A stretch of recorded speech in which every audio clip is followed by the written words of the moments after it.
Yo, mambo vipi? They call me Lin B, the most beautiful slim lady in the world. Na sisi kazi yetu bana ni kukupa burudani na mastori ambayo yanajili kitaani, story moja mbili tatu. Na leo bana nipo na mchekeshaji maarufu anatambulika Tanzania nzima, na kazi yake ni kuwapa burudani wa Tanzania. Yaani kwamba mkiwa mnasikia story zake mnacheka na vitu kama hivyo. So tutapiga naye story moja mbili tatu na tutaweza kumjua. Mambo vipi? Safi kabisa. Wanakujua kama nani au unajulikana kama nani? Kama Gaspar Comic. Okay, Gaspar Comic. Na wewe ni mchekeshaji? Yeah. Na una miaka mingapi kwenye uchekeshaji wako? Miaka mitatu. Miaka mitatu. Yeah. So uliwezaje kutambua kipaji chako kwamba wewe ni mchekeshaji? Okay. So simple tu. Shuleni. Nilikuwa mara nyingi nikisimama labda kujibu, umeona watu wanacheka kwenye speech, morning speech zile. Mimi nikisimama watu wanacheka. Sawa. Labda kwenye debate, the way ninavyo deliver material nacheka, nikiwa nashikaje nilikuwa napiga nao story nacheka. So nikaamua ngoja nijaribu kujaribu. Nikajaribu kama kweli naweza kuwachekesha watu, nikaenda kwenye stage nikajaribu kupiga story kadhaa, watu wakacheka, nikasema okay. Watu wakaanza kuniambia bwana fanya, unaweza. Na sasa hivi tunaona content zako zina trend sana kwenye mitandao ya kijamii na unafanya vizuri kwenye platform yako ya uchekeshaji. Je, ile content ya Malawi ilikuwaje ukaianzisha? Content ya Malawi. Content ya Malawi ilikuwa ni simple tu.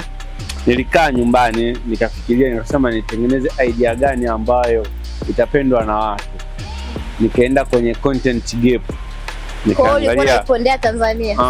Sio kama naipondea. Mimi sipondei. Mimi sio mpondaji wala sio mkosoaji, ila nilienda kwenye content gap. Je, ni aina gani ya content Tanzania haifanywi? Simenelewa. Kwenye nikagundua kwenye political comedy ndo haifanywi. Yaani comedy ya kisiasa haipo. Kwa hiyo mimi nikaamua ngoja ni engage hapa. Simenelewa. Sio kana kwamba mimi nilikuwa mkosoaji. Mimi sio mkosoaji wala simpingi mtu yoyote. Mimi nafanya kitu ambacho naona kitafurahisha. Lakini sasa, mbona kwenye hiyo content yako yaani watu wengi wanaokujua ni wanaume? Kwa nini sio wanawake? Yaani wanawake hawasupport kazi yako. Okay. Wanaume kwa sababu wanaume ndio watu wanaotafuta maendeleo. Kuanzia level ya nyumbani. Umeona? Ndio wanajihusisha na mambo ya maendeleo. Wanakutana na changamoto nyingi. Na mimi naongelea sehemu ambapo wanaume hizo changamoto waga zinawakuta. Kwa hiyo wanawake hawapitii changamoto. Hawapitii kwa sababu wanawake ni wachache sana, ni wanaharakati. Sijui naelewa. Lakini kila mwanaume ni mwanaharakati. So nataka content zako ziende kwa wanaume au na wanawake unataka? Nataka mpaka wanawake wazipende na waelewe uhalisia. Utafanyaje sisi wanawake tuzipende hivyo? Okay, namna ya kufanya mpaka wanawake wazipende. Kuna content moja jana kama ulielewa, kama ulinifuatilia ukaiona, nilisema kwamba mama yangu, umeona, sio kama ajui mambo ya feminism, mambo ya haki sawa anayajua sana, ila akaamua kutulia kimya, hataki mambo yake kwa sababu anajua tu. Mpaka leo mimi ningekuwa naelewana singoma kwa sababu anamjua mzee wangu. Kwa kuna content nyingi na imetrend na imeondoka. Kwa hiyo natumia logic niingie upande wa wanawake pia waelewe. Umeona? Upo single au una mpenzi? Mimi usimtege bwana. Ambie kama jimbo lipo wazi wajue. Kwangu nakaa peke yangu.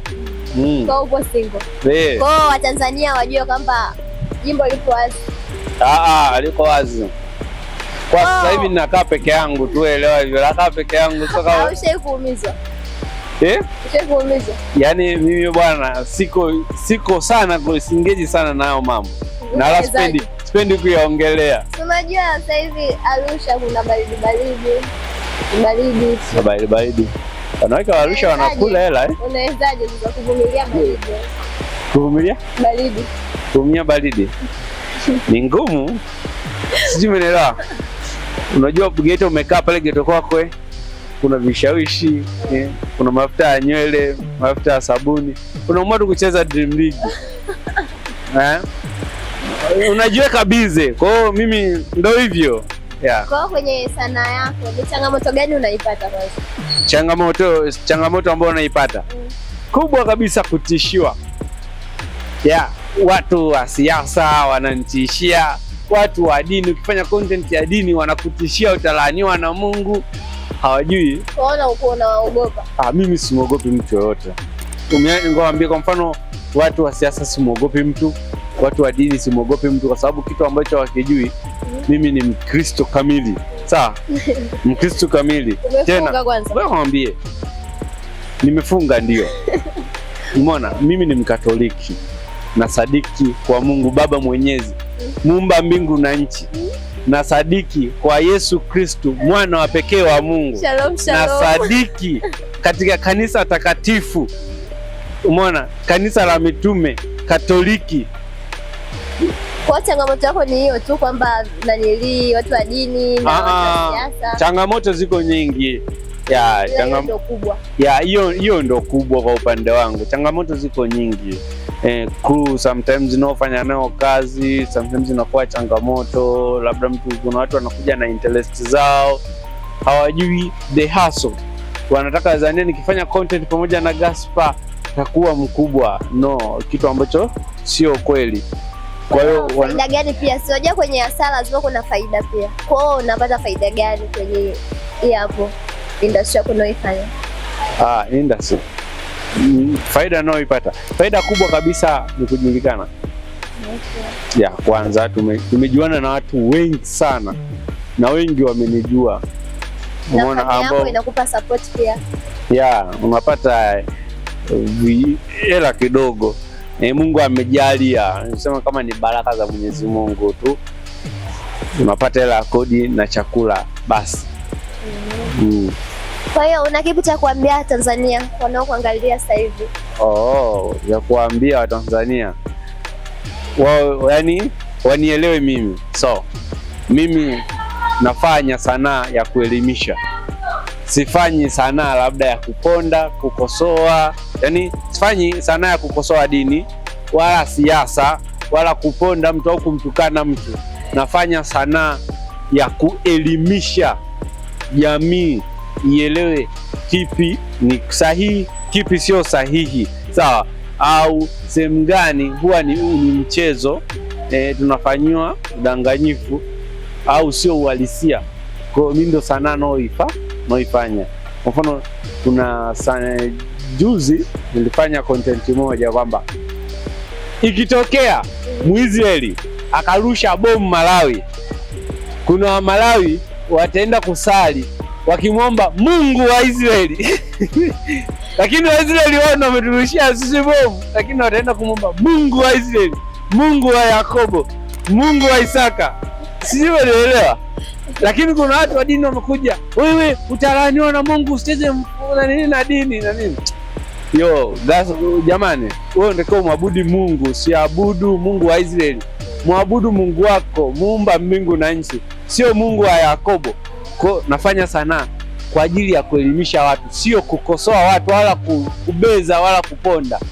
Ni level tu ya baadhi ya watu, level ya uelewa ya baadhi ya watu ndio wanawahi tu kureact. Sasa kwenye DM zako unapata DM nyingi? Kwenye DM zako zinakuwa zinahusu nini maybe? Watu wanaokudm. Gaspar, nakukubali sana mwanangu. Endelea kufanya kazi mwanangu. Tuko pamoja. Wago unajibu DM? Siwezi acha. Hakuna mimi DM ambayo sijaiacha kujibu. Hata moja. Kwa sababu gani? Mimi nimesoma. Na mtu aliyesoma ameelimika. Kwa sababu gani? Mtu yote anayekutafuta hujui anakutafuta kwani? Kwa DM nyingi zinakuwa za kiume, za kike? Za kiume. Mimi natafuta sana na wanaume. Kama nilivyokuambia mwanzoni, wanaume ndio watu ni wanaharakati. Kuanzia kwenye ngazi ya familia. Wanawake sio wanaharakati. Wanawake? Hamna, wanawake ni wachache sana kwenye 100%, 0.6 ndio wanaharakati. Okay. Asilimia 30 watoto, 30% wazee, nimeelewa, asilimia kadhaa pale, wengine ni wa kukaa ndani, wengine wapo ni wanasubiria kuhongwa, wengine wao ndio wanatuambia tutafute hela ili tuwapate, sijui umeelewa. Kwa hiyo ni asilimia 0.6 tu ndo wanaharakati kama wewe hapa. Wewe upo kwenye hizo asilimia. Okay. Sasa unajua wewe kuna watu wengi wanakuangalia ni mtu kama wewe kama role model wao. Sasa una nini cha kuambia ambao wanatamani kuwa kama wewe? Ambao wanatamani kuwa mimi. Ukitaka kuwa na mimi, cha kwanza kabisa mtegemee Mungu. Yaani muombe Mungu sana akulinde. Cha pili, undekewe na akili timamu. Yaani ukubali kujifunza kila siku. Usikubali kusema unachokijua wewe ndio kio hicho tu. Yaani hicho unachokijua ndio wage uishi nacho. Kubali kujifunza kila kitu. Cha tatu, kuwa mjasiri. Umeona? Kwa endelea kujifunza. Cha kwanza mtegemee Mungu, ajifunze kila kitu. Cha tatu awe mjasiri. Okay, una kipi cha kuniambia mimi hapa? Nimekupenda. Haya bana. Nimekupenda. Kazi yako unayofanya una management? Sina management.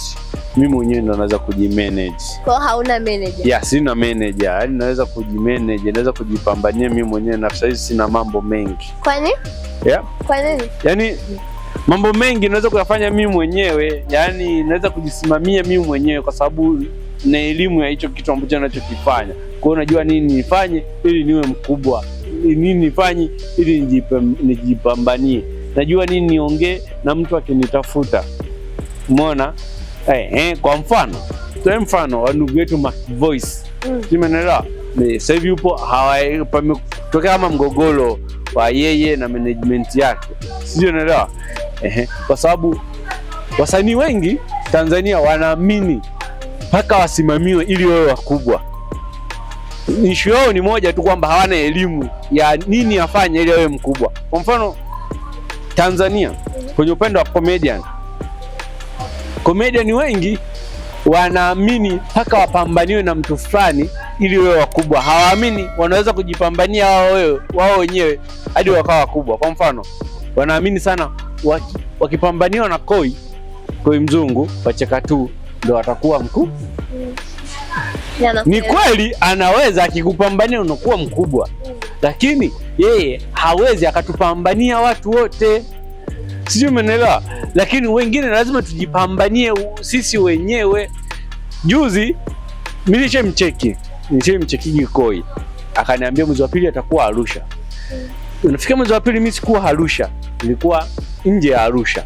Kwa hiyo kipindi alipokuwa Arusha niliona wachekeshaji wengi na watu wengi, umeona, wasanaa walienda pale kwa Koi Mzungu, umeona, wakieleza na ndoto zao kwamba wao ni comedian, ni wachekeshaji, wanaweza kufanya. Lakini tuko hapa tunafanyaga comedy club Arusha, tunafanya sanaa sisi au comedy au watu hatujoe waone waje wajoin na sisi, wanaamini mpaka kwa mtu fulani ili wawe wakubwa. So mimi ndo maana sihitaji manager, naweza kujipambania. Na ikitokea maybe amekuja manager akasema anataka apigane na wewe, yani apambane na wewe, apambane na mimi, so naangalia, je, ana vision kubwa kama yangu? Kwa sababu wengi wanakuja na vision sio kama siyoitafuta, lakini wanakuja na vision ndogo ambayo mimi ni kubwa zaidi yao. Kwa hiyo naona kabisa siwezi endana naye.